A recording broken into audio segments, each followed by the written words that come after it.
Hey everybody, welcome to Obscurities and Miniatures! We are back with more of Bellum Games Conquest models. So today I got the brand new Nord's Huskarls, which are the more elite and flashy looking battle line unit for the Nords. You can see they've got their big honkin' shields and their big honkin' cloaks and big giant swords, and everything is big, so it obviously is going to be quite up my alley. So the box, I want to say I've seen these before, and I swear I've built a Conquest kit like this, and I can't remember which one now. Maybe I'm just reimagining things, but these are the new flip-top boxes. Sadly, yeah, they're more economical, and I do like the fact that straight up on the box you can get the QR code to try out how they look, you know, going to the assembly instructions. That's something that always irks me is sometimes, you know, especially considering I do this channel, I like to know what these models are going to look like and how they're going to get built up prior to buying them. That is one of the nice things about like Games Workshop's website, where you can see how the sprue layout is, and Parabellum does offer those sprue layouts on their web shop as well in case you've never taken a look at it, but it is nice to have that straight up on the box if you're curious about how to build them. So, as I was saying, this is a bit more economical and less of a, I don't know, storage issue. It is a little bit higher than the original boxes. It's a lot thinner than the previous boxes. I really dig those boxes for the earlier releases, and I'm probably thinking we're going to go along with these for the remainder of the line, which is okay. Bases and stands. Activation card. And then, rather than the big, long sprues that we got before, it's just been cut in half to reduce shelf space, I'm assuming. Let's take a better look at this, because that's what we want to see, right? Okay, so this is the command sprue. I'm assuming the commander gets a nicer cape than his buddies. The shield, I'm not sure if it's any more, I guess it is. I was going to say, I don't know, it's any more elaborate than the basic Huskarls, but obviously they've got just a little simple pattern on theirs, whereas the leader obviously gets a whole lot more. The horns, I'm not sure where they're going to go. I haven't checked that QR code. I'm assuming either on his shoulders or on his helmet, either of which, or maybe not even either of those, and it might actually go on the standard. So I should probably stop making things up. I don't know. We'll see. Does that cloak? Okay, that's a letter A. So, a lot like the other recent releases from Parabellum's Conquest line, they usually have the various parts demarcated so you know what body each part is supposed to attach to. So that is a nice touch. That is an A body cloak. So, probably I'm assuming we have 2 sprues worth of parts. The 2 halves that make an A sprue and 2 for a B. So, as always, you're able to build 12 models. I'm curious to see what we have in the way of variant pieces or parts. The cloaks actually look like they are 2 pieces. You have the back part that attaches to the torso, and then you have the front clasp to seal the deal, so to speak. Definitely a lot heavier armor than the Raiders and the Stalkers. Still have a very obvious Viking influence, which is totally cool. I'd actually planned, up until the release of the skirmish rules, I had planned on using these guys actually in Osprey's Ragnarok game, which I think I still will. But now that we have official skirmish rules for Conquest, and the fact that I've got a couple stands of just about every army painted, I think I am in good shape, and obviously we're going to paint these guys up. I've really enjoyed painting the Conquest stuff, which is a rarity for me because I don't really enjoy painting humans so much, and that probably is pretty obvious considering my output of painted models. But yeah, you do have a fair mix of mostly swords and a few axes, so that is nice. It's what I've seen, 3 axes to 1 sword so far. I don't know which sprue is which. What I plan on doing, though, is after removing everything from the sprue, I'll take a look at how many variant heads and hands we have. I'm sure you guys are curious, too. Curious to see just how posable these limbs are going to be. I know with the Raiders there was a little bit of flexibility. It looks like things are on a ball joint. They're very rounded off, so hopefully that will help improve keeping people from being very static and repeated poses. So overall, everything looks nice, I gotta say. The quality of the plastic, as I've mentioned in every single video, it continues to impress me, just the quality of the details. I'll be honest, the original starter was not as sharp as I had hoped, but we have continued to see improvement, and really, like the straps there hanging off of his belt. I'm assuming those are straps. They look like it.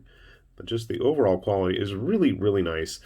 And I'm hoping that we're going to be able to get some nice customization out of these guys as well. So sit tight, we will get them built, and I'll show you how they turn out.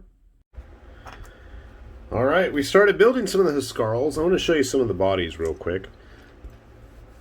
So we have 4 sets of legs and then 4 torsos. They're all compatible with each other. There's no real distinction. The real distinction is going to lie in which torso you have, and you'll figure that out based on the back of the torso. There's going to be 4 various notches that's going to help designate which cloak they end up with. So you can see this guy has a little point here that's sticking out, whereas this one has a vertical slot. Thankfully, the cloaks are all labeled with both the front and the back, and it actually, you can see here, it's going to kind of set in the straps on the front as well as kind of notch everything up with the back. So playing around, I goofed around with just a couple of models. I did not glue the shields on for most of these models yet, just because it was going to be very problematic to try to get in there and get them glued. For some of the arms, I really wasn't sure where they needed to be positioned, but I did also realize that after gluing on the cloaks, it didn't really matter where the arm was supposed to sit, because you really do have a lot of freedom once those arms are in there, because you can just stick some glue all over the top of the cloak and nobody's going to be none the wiser, unless I just ruined your secret right there. So really quick, I'm not sure how many different heads there were. I know I have at least 4 or 5 different heads. Each set of sprues, I want to say, is enough to build 4 guys with axes and 4 with, maybe it's not 4, but you got at least 4 or 5 axes total. And there's 2 different varieties, and then there's 2 different swords, and while they do look similar, they are a little bit different. I do like this guy with his kind of chainmail face mask there. And there are little differences between the cloaks, the clasps, and everything in between. So there's 2 of them. Some of the models do have the skirt armor, whereas some of the models, such as this guy, do not. So that is something to be aware of. As far as I can tell, and I haven't tried it yet, you don't actually have to build them with the cloaks. As you can see on these bodies like here, as it gets back in focus, I mean, it's perfectly serviceable without it. Yeah, there's a little bit of a gap between the torso and the skirt armor, but it's not like it's anything that's going to make a huge issue, I think, especially after it's painted. Now, my other my other thought was, I wonder how they would stack up with the actual Raider models. Now, I could not find any of my leftover Raider bits, unfortunately, and I'm really going to have to go searching and digging around to see if I have some still, or maybe I just need to buy another box, but I'm kind of curious to see how well they mesh together. I want to say these guys had a more unique pattern of how they got the joints connected, the arms to the body, but I bet, especially with these cloaks on, I don't think it's going to make a huge difference. So if you wanted to end up with that extra dual blading warrior, you might be able to actually use some of the arms from the Raiders. I just fear that they wouldn't be as armored up, because most of their left arms, as you can see, are kind of left unadorned, whereas these guys have the bands for the shields, but they do have quite thick armor plating on the right ones. And a couple other models we built.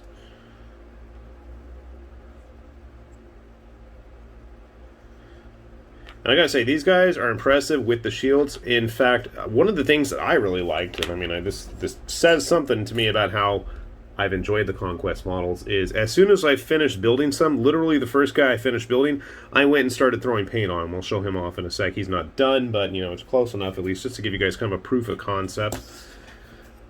And I gotta say, that's happened with quite a few of the Conquest models. Now, this is using some of the command bits. Obviously, he does not have his shield yet. I don't think I grabbed... This might be, maybe, the command shield. I'm not sure off the top of my head. But he does have a unique cloak, unique helmet, and a little bit more fancier sword there. It's also raised up.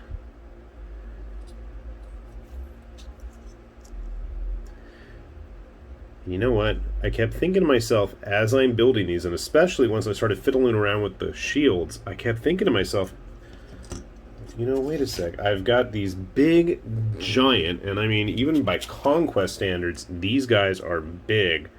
Big, giant, heavily armored guys in helmeted, fully enclosed helmets. Giant shields, giant weapons. Oh my god. Have I found the perfect base for converting Chosen or just Chaos Warriors in general? I'm going to say yeah. So even if you're not remotely interested in trying Conquest, and I don't know why you wouldn't be, especially it's got a really tight rule set, and with the new skirmish rules, which I will put a link down below to in case you're curious, I really think you got yourself a lot of bang for your buck here. I mean, look, these are the new Slaves of Darkness. Just look at the size.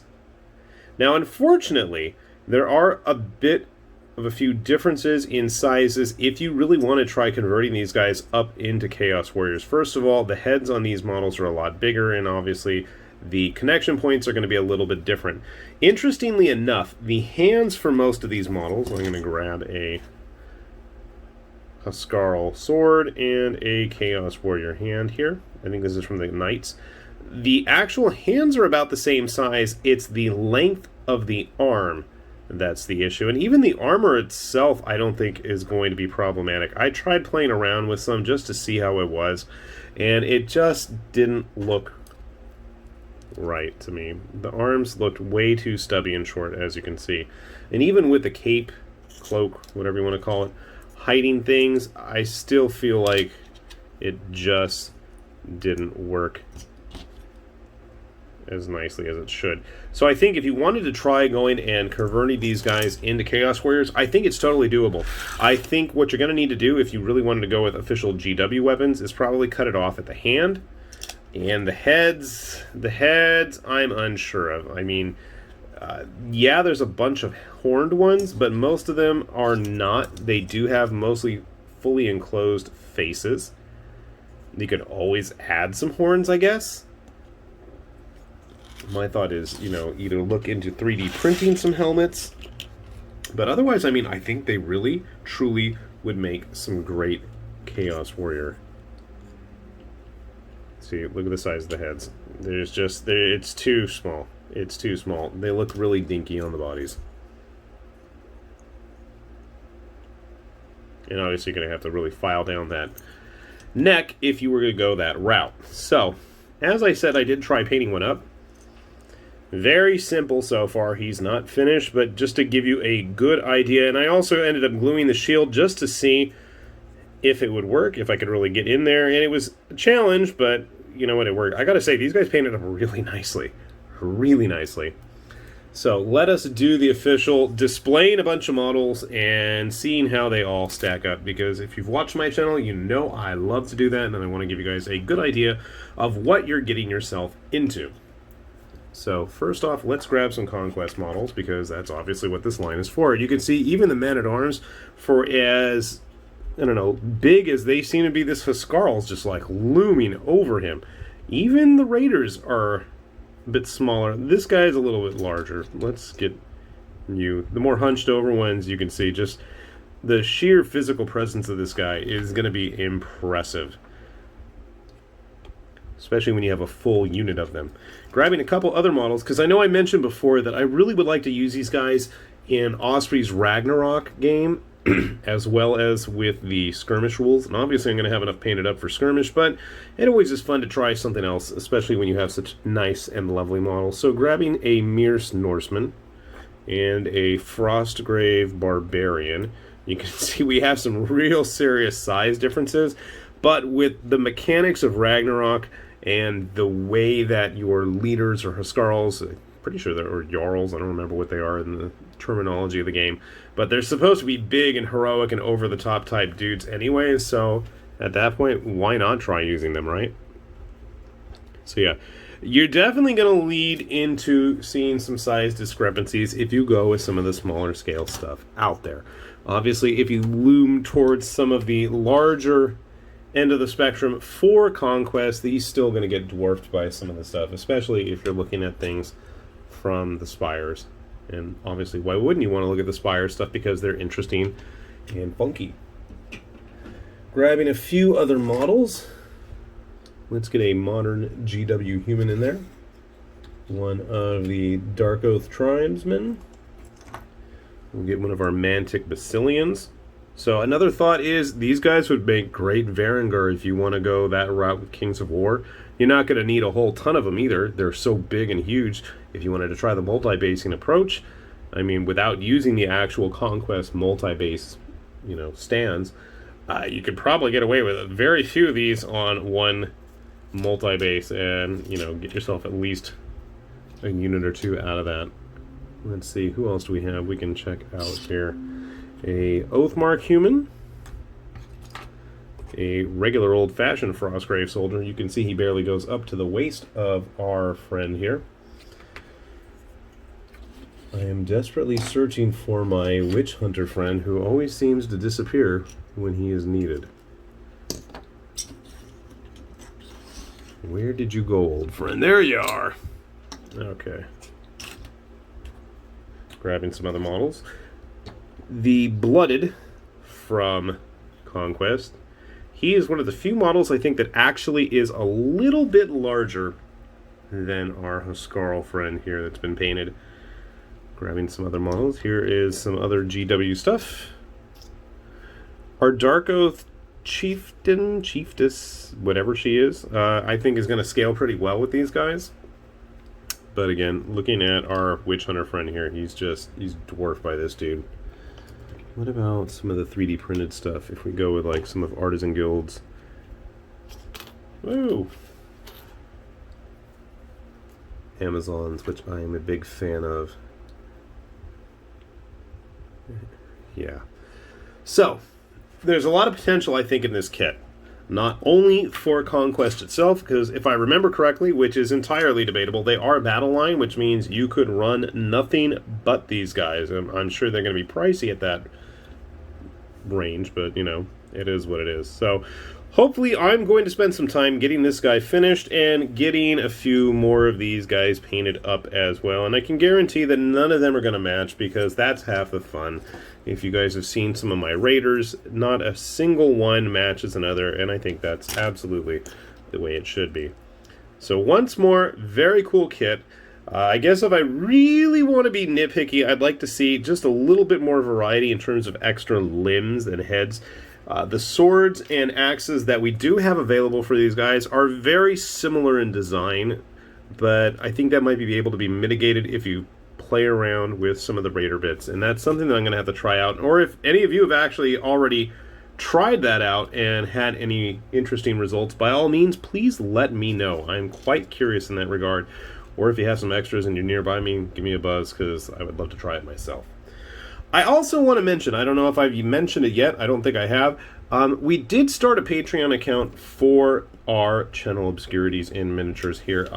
Not that we need the help so much financially, but it is appreciated, and it will get us to those goals of getting even more obscure stuff on there, but more importantly, getting some better quality equipment to help film this stuff. I am in desperate need of better lighting in here, and my wife's like, you have enough stuff, you can, Anyway, I'm sure you guys know those talks. So if you're interested, and if you have a couple bucks to spare, please do check it out, because that way we are going to be able to kick this up to the next level, which I absolutely would love to do. one way or the other, though, the Obscurities are going to continue to flow.